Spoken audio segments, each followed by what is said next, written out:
Welcome to Talk Purpose and Truth, shifting you into higher consciousness.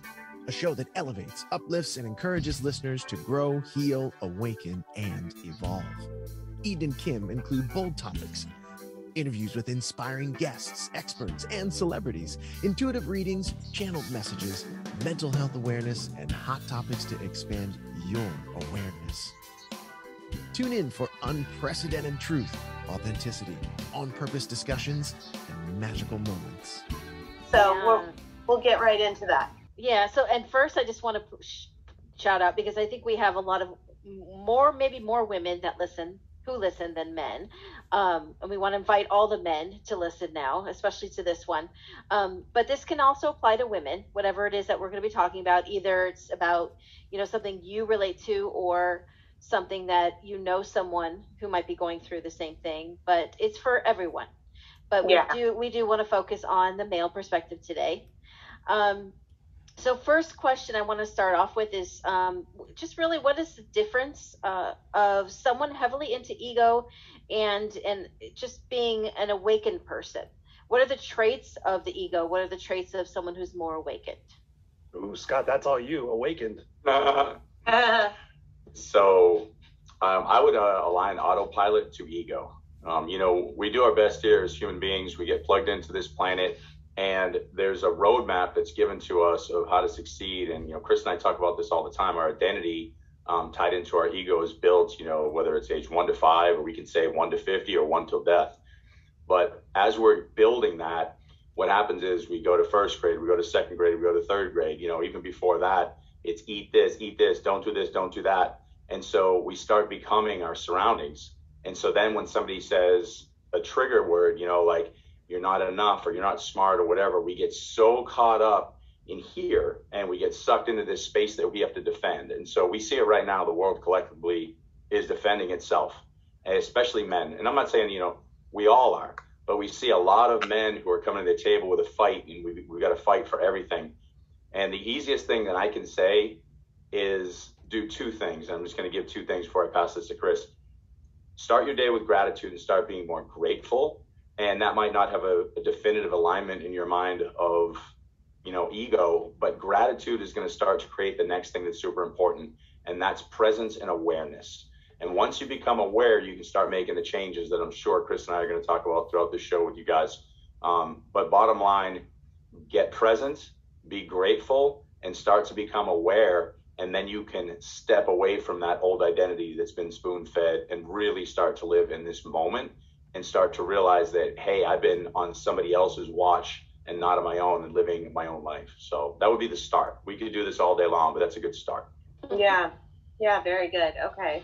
Well, what's your take on that, Chris? Like, I know that, I know you help a lot of men, kind of get out of that ego place. So what would be your perspective? Oh, that's such a great question. I love what Scott said. As a matter of fact, right now, truth be told, I have a men's group on Clubhouse that we've been doing for a year today. We did it June 1st last year. It was pretty crazy because people would come to us on Clubhouse and go, wow, you guys are such dudes, you're real dudes, but you're also very vulnerable. You're very compassionate. You're very transparent in all the different things and your fears and your vulnerability and the failures you've made in your life. And so we decided to do this room because to this point in this conversation, the stereotypes, when you think about like what Scott was talking about and the fact that the conditioning process that we go through between the ages of 0 and 5, that really makes us who we are in our unique personalities. Because you think about the things that we're told, like Scott says, especially for guys, the stereotypes that we're growing. This is that. Yeah, I like that. I was thinking about something in terms, I'm always thinking about how we can rephrase something. And instead of a midlife crisis, I call it a midlife awareness. And I think there's 2 different distinctions. I think some people get to midlife and go, like you said, Scott, is this all there is? Like kind of doing that gut check and kind of like saying, okay, what's the difference between arrogance and confidence? What's the difference between, really truly living a purposeful life and living a life that I'm trying to do everything for everybody else? We've all been probably guilty of being a people pleaser a time or 2 or 3 times in our life. So when I think about it as a midlife awareness to really do a gut check and sit there and say, like I said before, is all this egoic stuff that I'm doing, is that fulfilling me truly in my purpose and my soul contract of what it is that I'm supposed to be doing here? Like when you think, what's my real purpose for being here? And if there is a soul contract, how can I do my best to live up to what that is supposed to be? And by making different decisions. And I recently went through it back in 2019. I've been at corporate, and Scott and I both have been successful in corporate. I was director of operations, huge area of excellence. If you've ever read The Big Leap, area of excellence versus the area of genius. And so I was in my zone, making great money, having all the attributes and everything, but I was what I affectionately term now, and this is what I help a lot of people with, is being comfortably miserable. When you have being comfortably miserable, you're doing all these things, you're just good, but inside you know you're not happy. You know you got all those things, and trust me, I've talked to millionaires, and I know Scott has too, millionaires, billionaires. I've talked to famous people. I've talked to rock bands. I've met Duff McKagan from Guns N' Roses. I've talked to so many different people, and guess what? No matter what you have, no matter how well you're known, doesn't matter. I'm reading Andre Agassi's book right now. Did you know he hated tennis? Oh my God! Wow. He hated tennis. I mean, it's a crazy book. But again, when we stop and we ask ourselves, really, what's my intention? What's my purpose? What's the legacy I want to leave here? And then change what it is that you're doing. So for me, being corporate, I found myself, I've been a coach and a speaker for over 20 years, and I was doing it basically just to help people just have a better life. I wasn't really doing it monetarily for quite a while. But then I ultimately was looking at like, okay, when is going to be the time where I'm going to leave that corporately miserable place and go jump off and do this 100%? And I kept asking myself the question about, man, I make so much money, and man, I could be vice president. Man, I'm doing all these things, and it's supporting me, and I'm known. My identity was known as that person. Mm-hmm. But when I went home and I talked to my son, my 5-year-old son, Jackson, and I thought, if he came to me and said, Dad, should I go for my dreams? Should I go become an actor? Should I become a dancer? Should I become a ballerina? Whatever. Am I going to tell him, yes, go for your dreams. It doesn't matter about what anybody else thinks and how much money you make, as long as you're fulfilled. Am I going to be able to say that while I'm still comfortably miserable? And so that's congruency, ladies and gentlemen. That's congruency. When you're congruent with your values, and most of us don't take time to write out our values. How many times have you written out your values and say, I value this, I value honesty? Or ask yourself a different question. When did it become acceptable to be mediocre? When did it become acceptable to put myself and tolerate myself just for a paycheck to make somebody else successful and rich when I'm sitting here miserable? And so we have to do that gut check, and we have to take responsibility and sit there and say, really, is it all about that? And trust me, it's been freaky being a solo entrepreneur and doing all these different things. But if my son walks in here and anything that I'm doing, he's going to know that I'm living my legacy. So for me, it was a midlife awareness. Like I'm 53 now. If I live another 20 years, do I want to spend 20 years pushing a pencil for somebody else? Or would I rather be broke and happy and fulfilling my son's purpose and my legacy here to be a great dad? That's what's the most important. It's not about what I achieve and the books I write and everything else. It's about what that guy thinks of me when I go. That's what's the most important for me. So yeah, midlife crisis, midlife awareness, it depends on your perspective, but you got to have the right people in your world to be able to do that. Like Scott's helped me so much. I've helped him. You have the power of the team within your circle of friends, and there isn't anything you can't accomplish because people are going to be honest with you and for your greater good. Chris, I want to add one real quick thing to that, because I know people are listening going, yeah, but I can't possibly do that because I've got to take care of my family and we have so many bills. Like, it sounds great. There's nothing I can do. And they feel trapped. So here's the simple reality that I promise. And one thing you said, I'd add one thing too. You know, you're saying, I don't care if I'm broke or whatever. You don't have to be, because once you truly dial into your brilliance, which is what you and I coach on, I know Kim, we all are doing the same thing. We're coaching you to help you find your brilliance, your mission, your why. And when you find that, the universe is going to deliver you the how. So the only thing you need to do fast is find your mission and your why and start living it. So mine is so simple. I empower those who are struggling or may have lost hope to find their brilliance and share it with the world. Through teaching, through podcasts, through coaching, everything I do, I'm doing that. So guess what happens the universe does to me? I might lose this opportunity. I might get this opportunity. It always puts me where I need to be, and I never starve. And I can truly look in my daughter's eyes and say, go after your dreams. And she goes, you do too. And it's all authentic and truly congruent. So it will happen if you dial into the why. I promise, I promise, I promise. We talked about the fear. It's going to happen. Just trust us on that. But no, trust yourself on that. Don't trust me. Totally. And there's nothing wrong with getting a coach or reading, personal development, spiritual development, whatever you need to do to get there, do it to get there, and it reminds me, what you guys just talked about reminds me of I read about a study recently that they found that, I don't remember the exact percentage, but it was something like 30% of people that had PTSD, even people from war, that had PTSD ended up later on, after a bunch of struggles and a lot of hard work, they ended up with something that they've... And that's a great point, Scott. To the point of like thinking about flying your freak flag. Do we all know who Les Brown is? Yes. Yes, Les Brown, the amazing Les Brown. When I was homeless living on the streets, I had a couple of people give me cassette tapes, and they weren't bands that I wanted to hear. One was Tony Robbins, and the other one was Les Brown. I remember listening to Les Brown's motivational tapes and being just so inspired, him both and Tony Robbins. And back in the day, I was a suit and tie speaker. You can actually check it out on my YouTube page, wearing the suit and tie, saying everything. I've got the little hand like this, making people laugh, but just being incongruent, just being not truly myself. And I joined a mastermind, and I got around a bunch of people, and I'm like, I'm not the suit and tie guy. I'm the kick-ass guy. I'm the guy that just wants to come outside and just rock the world and rock the stage and just be who I am. And some people were like, no, that's a recipe for disaster. Speakers don't swear, da-da-da-da.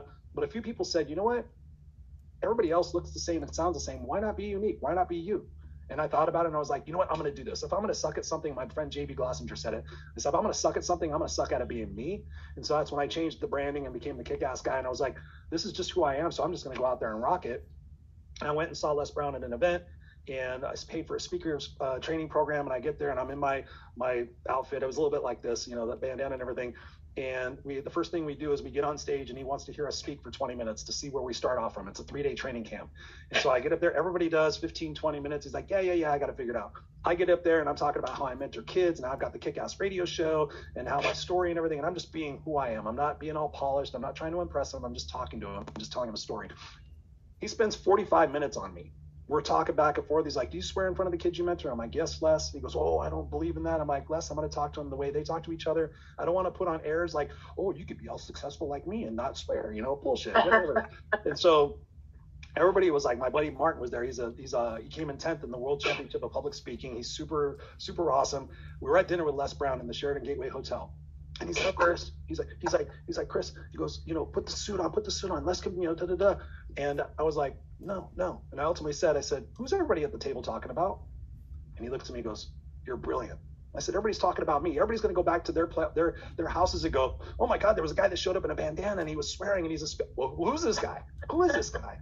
On day 3, no shit, I have pictures to prove it. On day 3, Les comes into the to the training room, and part of the speaking package is that he interviews you on camera in his suite. And so I was like, he's coming down to get the people, and he walks in, he goes, what's up, Mr. Kick-Ass? And I go, what's up, Les, man? How are you doing? He goes, I'm good. He goes, do you have one of those kerchiefs for me?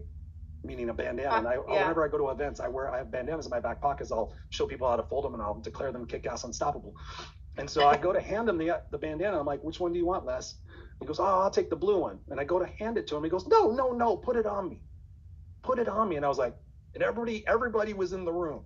Everybody was, all the other, and everybody, my friend Martin, I looked over him, he's like, and so I helped him fold it. We put the bandana on, we take a bunch of pictures, we take some gang pictures or whatever, and he's just laughing. He takes me out to the lobby of the Sheraton Gateway Hotel right after that and says, Chris, I could put you on stages. He goes, you're an amazing speaker. You're incredible. You're powerful, but I can't do this. And he looks me up and down. He says, I can't do the kick-ass thing. He goes, I don't wear a suit and tie. I wear sweats all the time. And he even told me back at that time, it's public knowledge now, he told me that he colored his hair with mascara. He goes, my hair can't handle the hair dye. He goes, but I do that because I'm successful and I'm out here making all this money and everything. And I'm like, Les, I appreciate that. And I couldn't believe that I said it when I said it, but I'm like, I have to be me. I have to be me. And from that point forward, I never regretted that decision. I could have been financially successful, been so popular and so, oh, look at this, you know, I'm a homeless kid, and this guy put me on stages. But I didn't. And I never regretted it for a single second. So well, and it was meant to be because now you have that story. yeah, exactly. Yeah, you know, some days I kind of think, was that a stupid move? You know, but no, I mean, you just got to be who you are. When you're happy, you know, you have that inner vibration. You don't have to have all that anger and that fear and that animosity. You just have love, and you see solutions, you see opportunities, you see abundance. You don't see scarcity. Totally. Yeah, that's a great story. Thank you. Thought it might help somebody. I like it. It's the first time I've ever heard it. Why have you never told me that? You didn't hear that before? No. Chris, you told me. I've heard it a million times. Oh, okay. I was going to say, what the fuck? I know all your stories. I know your tattoos. What? We've heard each other. We're so sick of listening to each other talk in a good way. Did I tell you about the Hugh Hefner story in the pool? I have not heard that, but I can definitely tell you. I can tell you Les Brown story quite easily. Playboy Mansion before. Oh. I used to go to the Playboy Mansion, and I got thrown in the pool by what's his name? A famous Laker. I can't think of his name right now. He's a tall white guy that's a coach. I don't follow sports. That's Walt- another stereotype. I don't follow sports. That's another story. Was it Luke Walton? Yes, it was him. Because he's a coach now with where's he coach now? Yeah, years ago. So anyway, you just made me think of that. So I have a question for you and Eden. Yeah. So what's your perspective on the questions you've been asking us? How can me and Scott learn from a female's perspective on this egotistic? Oh no, you're turning it around. Well, we need all parts of this. Right, well, we're all in this game together. This is a conversation. We have only a couple more minutes, so let's each try to answer in like 30 seconds. So you go first. Me?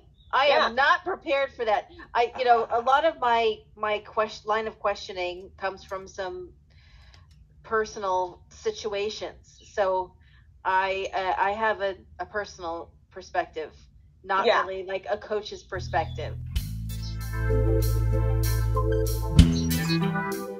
Thank you for listening to Talk Purpose and Truth podcast. Find out more at talkpurposeandtruth.com. And follow us at Talk Purpose Truth on Instagram and Facebook.